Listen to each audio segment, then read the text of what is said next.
दिल्ली सरकार ने metro phase 4 के लिए 3 नए कॉरिडोर के फंड जारी कर दिए हैं। जी हां, इन परियोजनाओं से राजधानी में मेट्रो कनेक्टिविटी बढ़ेगी। लाजपत नगर से साकेत जी ब्लॉक, इंद्रलोक से इंद्रप्रस्थ और रिठाड़ा से कुंडली तक मेट्रो का विस्तार होगा।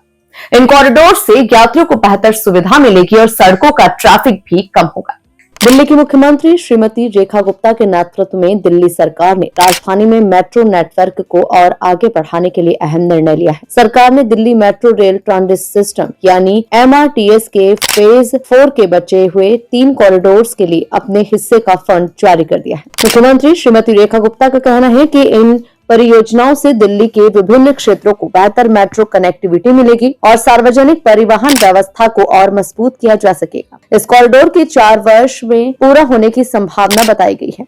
मेट्रो का बेहतर परिचालन प्रदूषण नियंत्रण में भी महत्वपूर्ण भूमिका निभाएगा। मेट्रो फेज 4 के इन तीनों कॉरिडोर्स की कुल लंबाई 47.225 किलोमीटर होगी। इन परियोजनाओं पर लगभग 14,630.80 करोड़ रुपए की लागत आएगी और इनमें से 3,386.18 करोड़ रुपए की राशि दिल्ली सरकार वहन करेगी। सीएम रेखा गुप्ता के नेतृत्व में मेट्रो विस्तार को गति फेज 4 का शेष कॉरिडोर समय पर पूरा होगा, जहां 14,630 करोड़ की लागत से बिछेगा 47 किलोमीटर का नया मेट्रो नेटवर्क। सरकार ने फंड जारी कर दिया है, जहां रिठाड़ा से कुंडली, लाजपत नगर से साकेत, इंद्रलोक से इंद्रप्रस्थ तक नई मेट्रो लाइंस का रास्ता साफ हो जाएगा। मेट्रो विस्तार से जाम घटेगा और प्रदूषण भी दिल्ली बनेगी अब और आधुनिक। मुख्यमंत्री ने बताया कि पहला कॉरिडोर लाजपत नगर से साकेत जी ब्लॉक तक प्रस्तावित है। इसकी लंबाई 8.385 किलोमीटर होगी, जिसमें 8 एलिवेटेड मेट्रो स्टेशन होंगे। दूसरा कॉरिडोर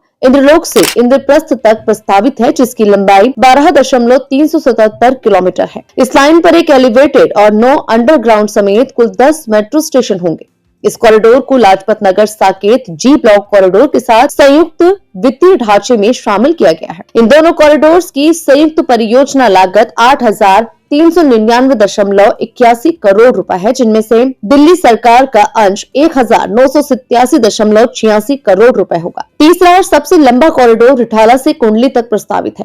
ये मेट्रो कॉरिडोर पड़ोसी राज्य हरियाणा से जुड़ेगा। इसकी कुल लंबाई 26.463 किलोमीटर होगी और इसमें 21 स्टेशन होंगे। इस परियोजना की कुल लागत 6,230.99 करोड़ रुपए निर्धारित की गई है, जिनमें से 1,398.32 करोड़ रुपए दिल्ली सरकार का अंश होगा। कुल लागत की 5,685.22 करोड़ रुपए दिल्ली के हिस्से पर और 545.77 करोड़ रुपए हरियाणा के हिस्से पर खर्च किए जाएंगे। सबसे बड़ी रिठाड़ा कुंडली कॉरिडोर की metro Rithala, Rohini sector 25, Rohini sector 26, Rohini sector 31, Rohini sector 32, Rohini sector 36, Barwala, Rohini sector 35, Rohini sector 34, Bawana industrial area 1, Bawana industrial area 1, sector 12, Bawana JJ colony, Sanoth, new Sanoth, Borgarh गांव, Anaj Mandi Narela, Narela DDA sports complex Narela, जहां नरेला सेक्टर 5 फिर हरियाणा के कुंडली नाथपुर से होकर गुजरेगी। इन कॉरिडोर के लिए टेंडर प्रक्रिया जारी है, कुछ पर बेसिक कार्य शुरू भी हो चुका है। इन सभी कॉरिडोर के 4 वर्ष में बनकर तैयार होने की संभावना जताई गई है। तीनों मेट्रो कॉरिडोर के निर्माण से दिल्ली के उत्तर, मध्य और दक्षिणी हिस्सों के साथ साथ ही दिल्ली NCR क्षेत्रों को बेहतर मेट्रो कनेक्टिविटी मिलेगी। इससे सड़कों पर ट्रैफिक का दबाव कम होगा, यात्रियों के समय की बचत होगी और सार्वजनिक परिवहन को प्राथमिकता मिलेगी। आपसे अनुरोध है कि इस तरह की खबरों के लिए AA न्यूज को अभी सब्सक्राइब करें और इस वीडियो को लाइक और शेयर करें।